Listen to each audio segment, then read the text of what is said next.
নমস্কাৰ আপোনালোক সকলোকে কনচিষ্টেন্সি 24x7 চেনেললৈ স্বাগতম জনাইছো। ইতিমধ্যে আমি গম পাওঁ যে AES এক্সাম 2025ৰ ইণ্টাৰভিউ ডেট ইতিমধ্যে APSC ফালৰ পৰা ঘোষণা কৰা হৈছে, যিটো 12 জানুৱাৰী। আৰু সেই মৰ্মে মোৰ যিটো চেনেল আছে, চেনেলটো যিহেতু অলৰেডি আমি বহু ধৰণৰ কম্পিটিটিভ এক্সামৰ কাৰণে চেনেলটোত আমি প্ৰিপাৰেশ্যন চলাই আহি আছোঁ সকলোৱে মিলি। আৰু এইটো চেনেলৰ জৰিয়তে ইণ্টাৰভিউ প্ৰিপাৰেশ্যন কৰি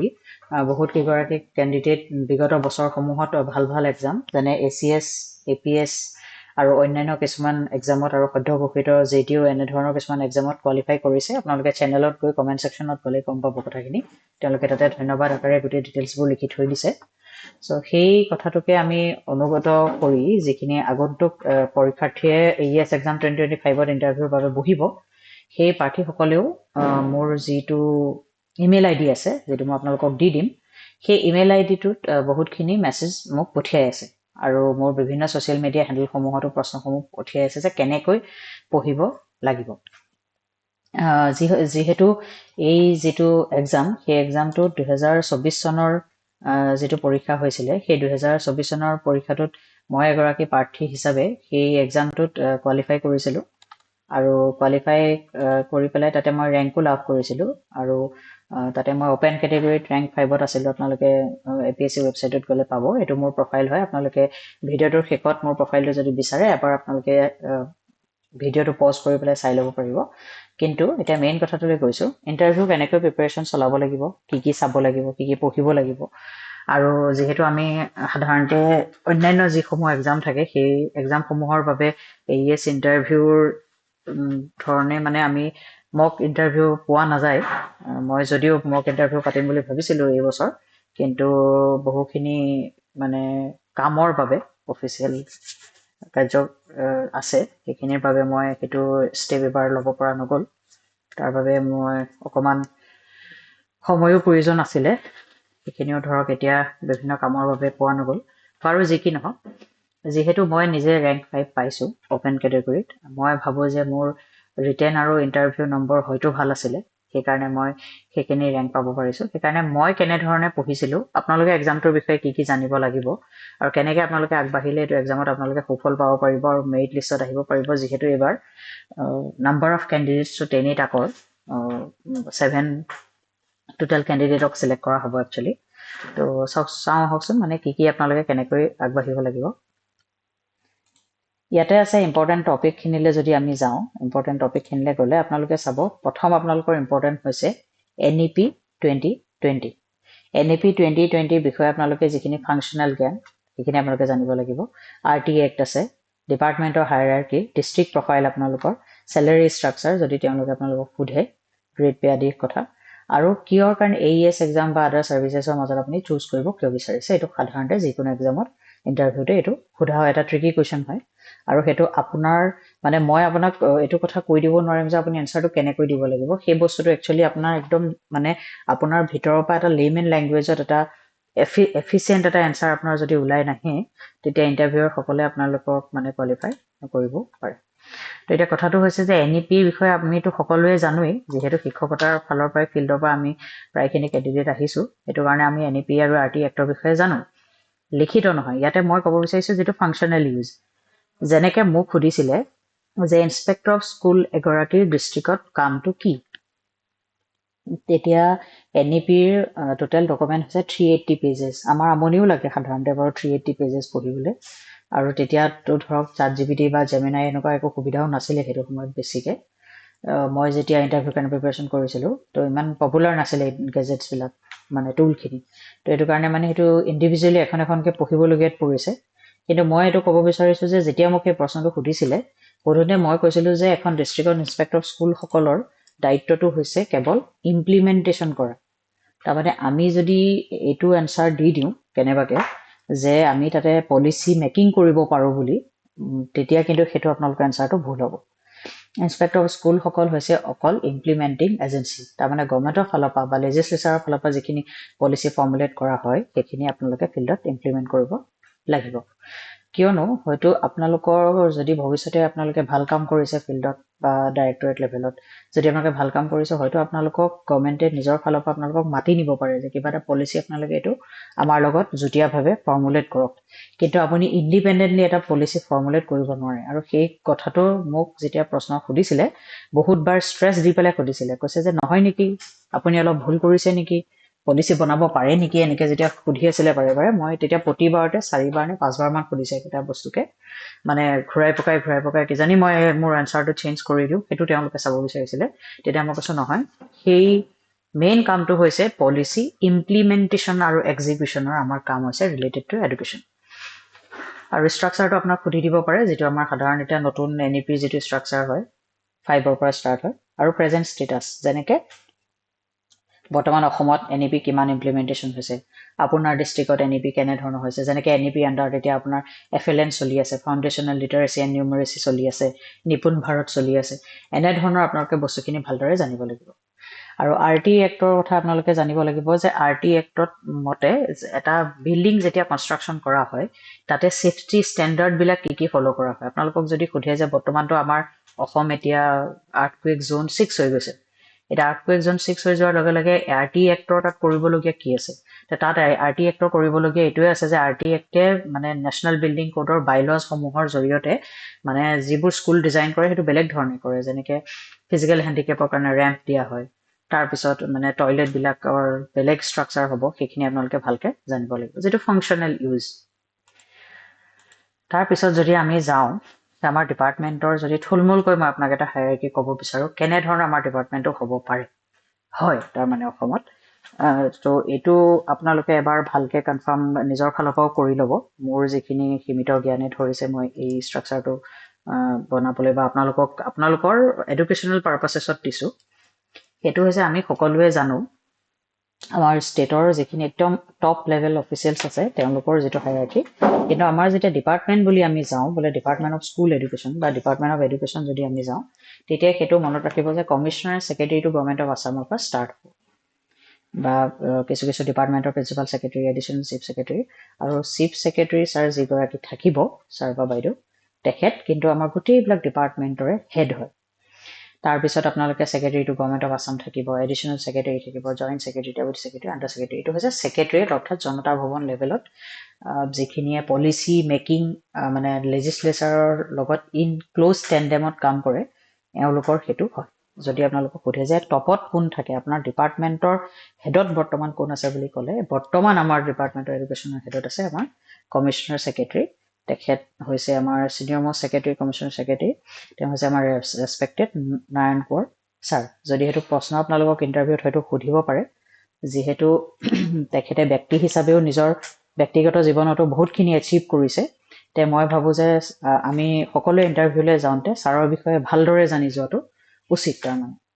তাৰমানে মোৰ যেতিয়া ইণ্টাৰভিউ হৈছিলে, মই ইণ্টাৰভিউলৈ যাওঁতে মই ইণ্টাৰভিউৰ কাৰণে প্ৰিপেৰেশ্যন প্ৰায় 10-15 দিনমান কৰিছিলোঁ। তাৰ ভিতৰত মই 2টা দিন অকল ছাৰৰ বিষয়ে জানিবৰ কাৰণে ৰাখিছিলোঁ, মানে ছাৰৰ যিখিনি পাষ্ট এচিভমেণ্টছ হৈছে, ছাৰে ফিল্ডত কোন ডিষ্ট্ৰিক্টত কি কাম কৰি থৈ আহিছে, বৰ্তমান ছাৰে যিমানখিনি ভাল কাম কৰি আছে সেই বিষয়ে জানিছোঁ। কিন্তু যিহেতু তেওঁ পাৰ্চনেল লেভেলতো বহুতখিনি এচিভ কৰিছে, সেইটো হৈছে তাৰপিছত এনেধৰণে আমাৰ গোটেই ফাংচনখিনি জনতা ভৱন লেভেলত চলে। তাৰপিছত যদি আমি ডাইৰেক্টৰেট লেভেলত আহোঁ, যিহেতু আমাৰ স্কুল এডুকেশ্যন ডিপাৰ্টমেণ্টৰ বিশেষকৈ মই এতিয়া জড়িত হৈ আছোঁ, আৰু হায়াৰ এডুকেশ্যনত এই শ্লাইডখনত দিয়া ধৰণে আপোনালোকৰ থাকিব। আৰু আপোনালোকক মই জনাই দিব বিচাৰিছোঁ যে আমাৰ ডাইৰেক্টৰ মানে আমাৰ যিখিনি 6 শিডিউল নোহোৱা ডিষ্ট্ৰিক্টৰ বাহিৰে 6 শিডিউল ডিষ্ট্ৰিক্টসমূহতো নিজৰ তেওঁলোকৰ ডাইৰেক্টৰেট থাকে। তো তাৰ হায়াৰাৰ্কিটো আপোনালোকে জানিব লাগিব, কাৰণ আপোনালোকৰ এপইণ্টমেণ্টটো প্লে ডিষ্ট্ৰিক্টছতো হ'ব পাৰে বা 6 শিডিউল ডিষ্ট্ৰিক্টতো আপোনালোকৰ হ'ব পাৰে। সেইকাৰণে আপোনালোকে সেইটো বিষয়েও জানিব লাগিব। হয়তো আপোনাৰ ইণ্টাৰভিউ বৰ্ডত কোনোবা 6 শিডিউলৰ এজন ব্যক্তি, কোনোবা গণ্যমান্য ব্যক্তি বা অফিচিয়েল তাত থাকিব পাৰে। এতিয়া আহিছোঁ ডিষ্ট্ৰিক্ট লেভেললৈ। ডিষ্ট্ৰিক্ট লেভেলৰ ষ্ট্ৰাকচাৰটো এতিয়া বৰ্তমান আমাৰ যিহেতু আপডেট কৰি থকা হৈছে, হয়তো ভৱিষ্যতলৈ এইটো সলনিও হ'ব পাৰে, বা আপোনালোকেও নিজৰ যোনে মোলৈ আপোনালোকে মেছেজ দিছে, মই আপোনালোকক সকলোকে কৈছোঁ যে এটা দিনৰ CL ল'ব, ছুটি লৈ পেলাই আপোনালোকে ইনস্পেক্টৰ অফ স্কুলছ বা আপোনালোকৰ DO যিজন আছে আপোনালোকৰ ডিষ্ট্ৰিক্ট হেড, তেখেতৰ লগত গৈ আপুনি এটা দিন যে হাউ মানে inspector of school or DEO functions for a day সেইটো আপোনালোকে নিজে চাবলৈ বা জানিবলৈ আপোনালোকে যত্ন কৰিব তাৰমানে কি হয় সাধাৰণতে যেতিয়া মোৰ ইণ্টাৰভিউ ডেট আছিলে তেতিয়া মই ইণ্টাৰভিউ ঠিক এদিন দুদিন আগত মোৰ ভালদৰে মনত আছে মানে মোৰ ইনস্পেক্টৰ স্কুল যিগৰাকী আছিলে ছাৰ তেখেতৰ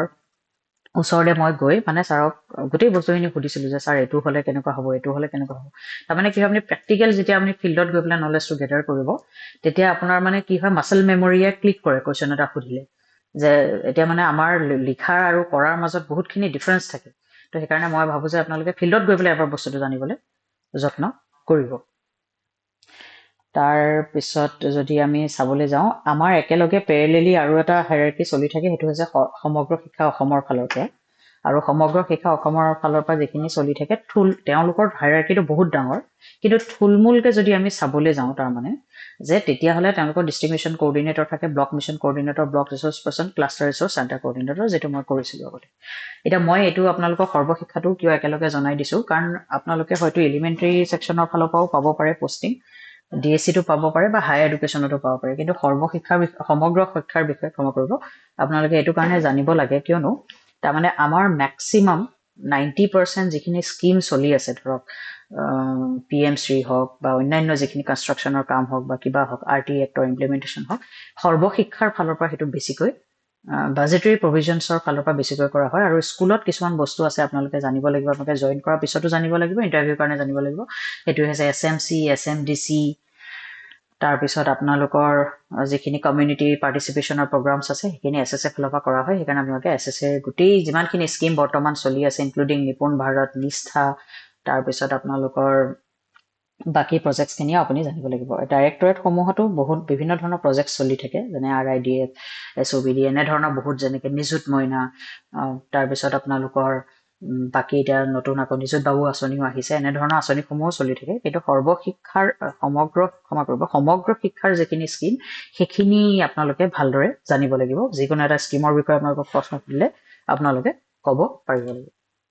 এতিয়া হৈছে ডিষ্ট্ৰিক্ট এডুকেশ্যন প্ৰফাইলটো বুলি যদি মই চাওঁ তেতিয়াহ'লে আপোনালোকৰ মানে যিমানখিনি এখন ডিষ্ট্ৰিক্টত এক্সাম হয় যেনেকৈ আপোনালোকৰ নেশ্যনেল এছেছমেণ্ট যিটো ছাৰ্ভে হয় নাচ বুলি কয় তাৰপিছত নেশ্যনেল মিনছ কাম মেৰিট এক্সামিনেশ্যন হয় গুণোৎসৱ হয় তাৰপিছত আপোনালোকৰ ক্লাছ 10 আৰু 12ৰ এক্সামিনেশ্যন হয় সেইটোত আপোনালোকৰ ডিষ্ট্ৰিক্টখনৰ প্ৰগ্ৰেছটো আপোনালোকে জানিব লাগিব যে মেট্ৰিকত কিমান পাৰ্চেণ্ট ষ্টুডেণ্টে কোৱালিফাই কৰিছে কিমান এপিয়াৰ কৰিছিলে কিমান ৰিজাল্ট হৈছে যোৱা বছৰ কিমান আছিলে আগতে ধৰক আপোনালোকৰ 85% ষ্টুডেণ্টে এপিয়াৰ কৰে তাৰ ভিতৰত 65 পাছ কৰে সেই প্ৰগ্ৰেছটো আপোনালোকে জানিব লাগিব ছেকেণ্ডটো হৈছে এখন স্কুলত বা এখন ডিষ্ট্ৰিক্টত একাডেমিক কেলেণ্ডাৰৰ টাইমিং আৰু আদাৰ্ছখিনি আপুনি জানিব লাগিব সঠিককৈ যদি আপোনাক সোধে যে মৰ্ণিং এছেম্বলি কিমান বজাত স্কুলত সাধাৰণতে ষ্টাৰ্ট হ'ব লাগে সেইটো সময়ত যদি আপুনি 9টাত হ'ব লাগে নেকি বুলি যদি কৈ দিয়ে তেতিয়া আপোনাৰ সেইটো মাইনাছত গুচি যাব নে কি নহয় আপুনি একজেক্ট টাইমিংটো ক'ব পাৰিব লাগিব তাৰমানে আৰু যদি বৰ্তমান যিহেতু শীতকালৰ বাবে কিছুমান চেঞ্জেছ অনা হৈছে সেই চেঞ্জেছটো আপোনাৰ ডিষ্ট্ৰিক্টত কি ধৰণে চেঞ্জ কৰা হৈছে সেইটো আপোনালোকে জানিব লাগিব কাৰণ যদি সেইখন ডিষ্ট্ৰিক্টৰ কোনোবা মানুহ থাকে কৈ দিয়ে নহয় আমাৰ ডিষ্ট্ৰিক্টত দেখোন 10টা বজাৰ পৰাহে চলি আছে এতিয়া তেতিয়া আপোনাক কনফিউজ কৰিবলৈ এনেধৰণৰ কৈ দিলে আপোনালোকে জানিব any innovation you have done or planning to do so' তাৰমানে যেতিয়া মোৰ ইণ্টাৰভিউ হৈছিলে হওঁতে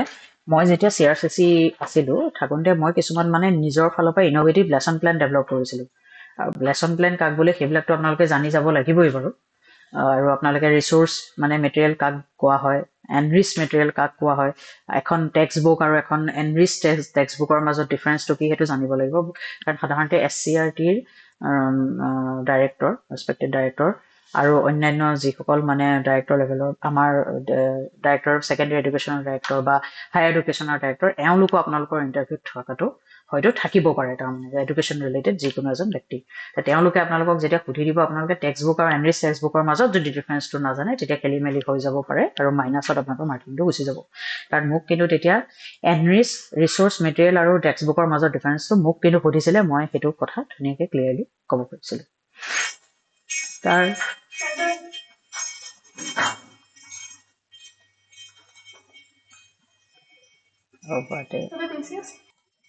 হয় পুনৰ ভিডিঅ'লৈ ঘূৰি আহিছোঁ এতিয়া আমি ক'ত আছিলোঁ এতিয়া হৈছে তেনেকুৱা কিবা প্লেনিং আপোনালোকে কৰি আছে নেকি আৰু এটা হৈছে any important unique data related to your district এতিয়া আপোনালোকৰ কিছুমান ডিষ্ট্ৰিক্টেও কেতিয়াবা এডুকেশ্যন ৰিলেটেড কিছুমান ইউনিক প্ৰফাইল কৰে যেনেকৈ ডিব্ৰুগড়ত এতিয়া যাব হামৰো স্কুল বুলি এটা প্ৰজেক্ট চলাইছিলে তাৰপিছত কামৰূপ জিলা যিখন মানে কামৰূপ মহানগৰ নহয় কামৰূপ জিলা তেওঁলোকৰ ফালৰ পৰাও কিছুমান ইন'ভেটিভ প্ৰচেছ চলাইছিলে যেনেকৈ যিখিনি আপোনাৰ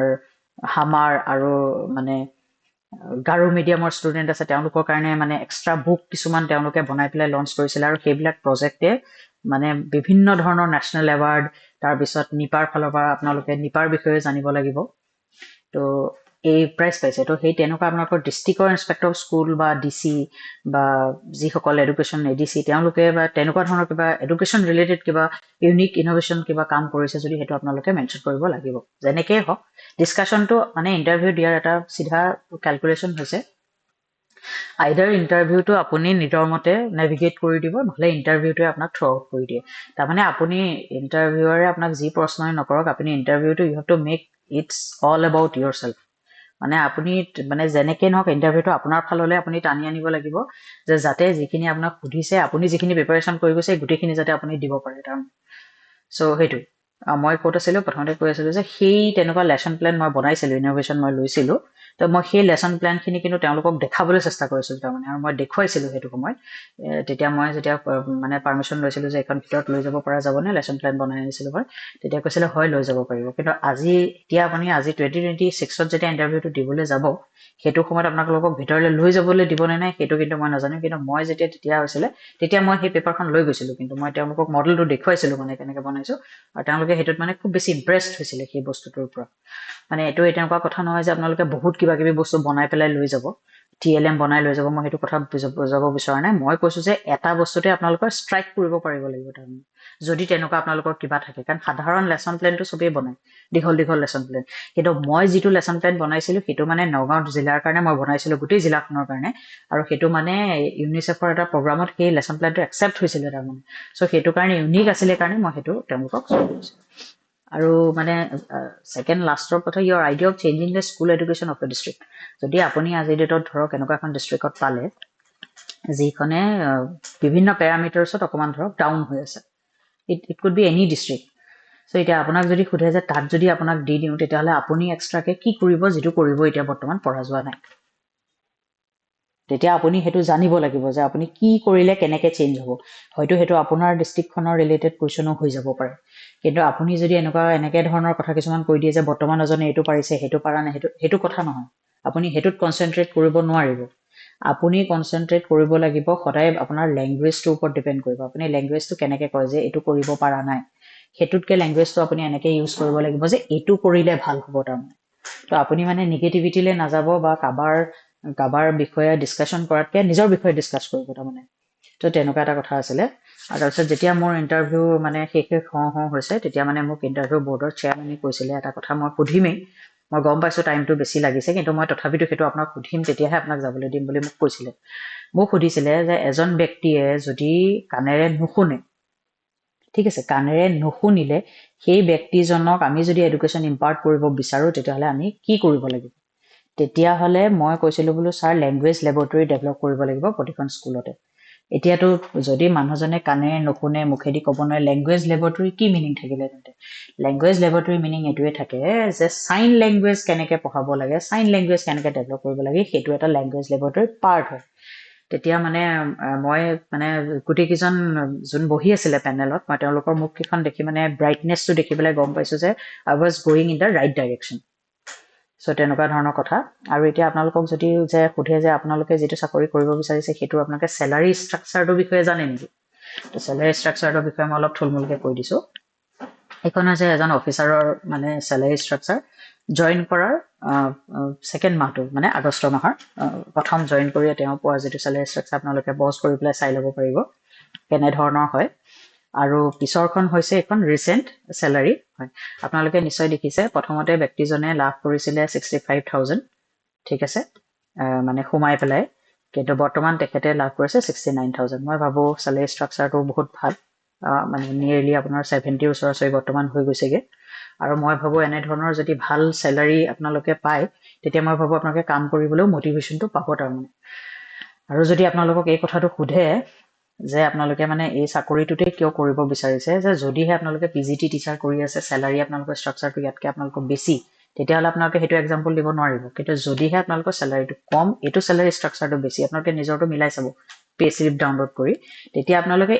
এই বস্তুটো কিন্তু অলপ পজিটিভ ছাইডত ৰাখি ওৱান অফ দ্য ৰিজন বুলি আপোনালোকে ক'ব পাৰিব লাগিব। খালি যাতে খুব গ্ৰিডিনেছ ৰিফ্লেক্ট নহয়, সেইটো কিন্তু আপোনালোকে চেষ্টা কৰি চাব। মানে দৰমহাটো বেছি কাৰণে আহিব বিচাৰিছো, that should not be one reason, মানে অনলি ওৱান ৰিজন। আপোনালোকে মানে বহুতকেইটা ৰিজন কৰাৰ পিছতো এইটো আপোনালোকে এডেড কৰিব লাগে। আৰু সদায় এনচাৰবিলাক প্লিজ কৰিব, তাৰমানে বহুত বস্তু মই কৈ দিম কাৰণেই মই বহুত বেছি ভাল অফিচাৰ, তেনেকুৱা কথাটো নুবুজায়। এতিয়া যেতিয়া মোৰো ইণ্টাৰভিউটো হৈছিলে, মোৰ মনত আছে ইণ্টাৰভিউটো বহুত দীঘলীয়া হৈছিলে, কিন্তু দীঘলীয়া এইটো কাৰণে হৈছিলে কাৰণ মোক বহুতখিনি কুৱেশ্যন সুধিছিলে, বাট মাই এনচাৰ মই যিটো জানো মই সেইটোতে ষ্টিক কৰি, মানে সেইকাৰণে অসমীয়াত এষাৰ কথা আছে যে মানে কথাৰ দুআষাৰ বান্ধৰ এমেৰ। আপুনি যদি দুআষাৰ কথাতে বুজাব পৰা নাই, তাৰমানে আপুনি দীঘলীয়া যদি কৰিছে, you are like beating around the bushes, তাৰমানে আপুনি বস্তুটো বুজি পোৱা নাই। আৰু আপুনি বান্ধিলে কিবা এটা বস্তু এক পাকতে যদি বান্ধিব পৰা নাই, তাৰমানে আপোনাৰ সেইটো আৰু গাঁঠি ঢিলা হৈ যাব। তো সেইটো কাৰণে বহুত বেছি কথা কৈ দিম, মই বহুত বেছি জানা দেখুৱাই দিম, এনেধৰণৰ আপোনাৰ নাযাব, কাম হ'ব, ৰিলেক্স হ'ব। আৰু মই ভাবোঁ আপোনালোকৰ মেক্সিমাম যিসকল আপোনালোকৰ কেণ্ডিডেট আছে, তেওঁলোকে অলৰেডি হয়তো বিভিন্ন ধৰণৰ এক্সামিনেশ্যনৰ কাৰণে প্ৰিপেয়াৰ কৰিছিলে, বা কোনোবাই হয়তো বিভিন্ন ধৰণৰ এক্সামিনেশ্যন অলৰেডি ইণ্টাৰভিউত বহিছে। খালি এটা মাইণ্ডছেট ল'ব যে বাকী যিবিলাক জব থাকে সেইবিলাক ডাইভাৰ্ছ ফিল্ডৰ কাৰণে এপইণ্টমেণ্ট দিয়া হয়। ইয়াত আপোনাৰ চব বস্তুটো it should be like going back to education. আপুনি জিৰ'ৰ পৰা ষ্টাৰ্ট কৰিছে, আপুনি আজিৰ ডেটত যদি ফাইনেন্স কমিশ্যনৰ পৰা ষ্টাৰ্ট কৰিছে, তেতিয়াও ঘূৰি পকি গৈ পেলাই আপোনাৰ ক'ত যাব লাগিব, এডুকেশ্যনলৈ যাব লাগিব। আজিৰ ডেটত যদি সোধে যে 15 ফাইনেন্স কমিশ্যন বা 16 ফাইনেন্স কমিশ্যনৰ এডুকেশ্যনৰ বিষয়ে কি আছিলে, এছেম্বলি বাজেট 2025ত এডুকেশ্যনৰ কিমান এলটমেণ্ট হৈছে, চেণ্ট্ৰেলে কিমান এলট কৰিছে, তাৰপিছত ইকনমিক ছাৰ্ভেৰ কিবা ৰিপৰ্ট যদি সুধিছে, ইউডাইচৰ কিবা ৰিপৰ্ট যদি সুধিছে, আপোনালোকে গোটেই বস্তুখিনি আপোনালোকে লাষ্টত টানি আনি এডুকেশ্যন ৰিলেটেড কৰিব লাগিব। আৰু এটা মই আপোনালোকক লাষ্টত কথা ক'ব বিচাৰিছোঁ, যেতিয়া আপোনালোকে ইণ্টাৰভিউত বহিব, এটা বস্তু মনত ৰাখিব যে এই এক্সামটোত 10 years plus work experience is a must. So' তাৰমানে আপোনাৰ লগত বহি থকা বাকী 15জন 20জন মানুহো কিন্তু তেওঁলোকৰো কিন্তু আপোনাৰ সৈতে ছেইম ৱৰ্ক এক্সপিৰিয়েঞ্চে আছে, লাগিলে যি ডাইভাৰ্ছ ফিল্ডতে নাথাকক, মানে এডুকেশ্যন ৰিলেটেডৰ কিন্তু আছে। তাৰমানে তাৰ কোনোবা PhD হোল্ডাৰ হ'ব পাৰে, কোনোবাই অলৰেডি চাকৰি কৰি থকা মানুহ হ'ব পাৰে, হয়তো মানে ভাল প্ৰমোশ্যনৰ কাৰণে বা কিবাৰ কাৰণে সেইটো এক্সামত হয়তো বহিব পাৰে। সেইকাৰণে আপোনালোকে মনত ৰাখিব যে তেওঁলোকে যদি কিবা এটা কথা কৈ দিয়ে, যোৱাবাৰ মই এপিয়াৰ কৰিছিলোঁ নহয়,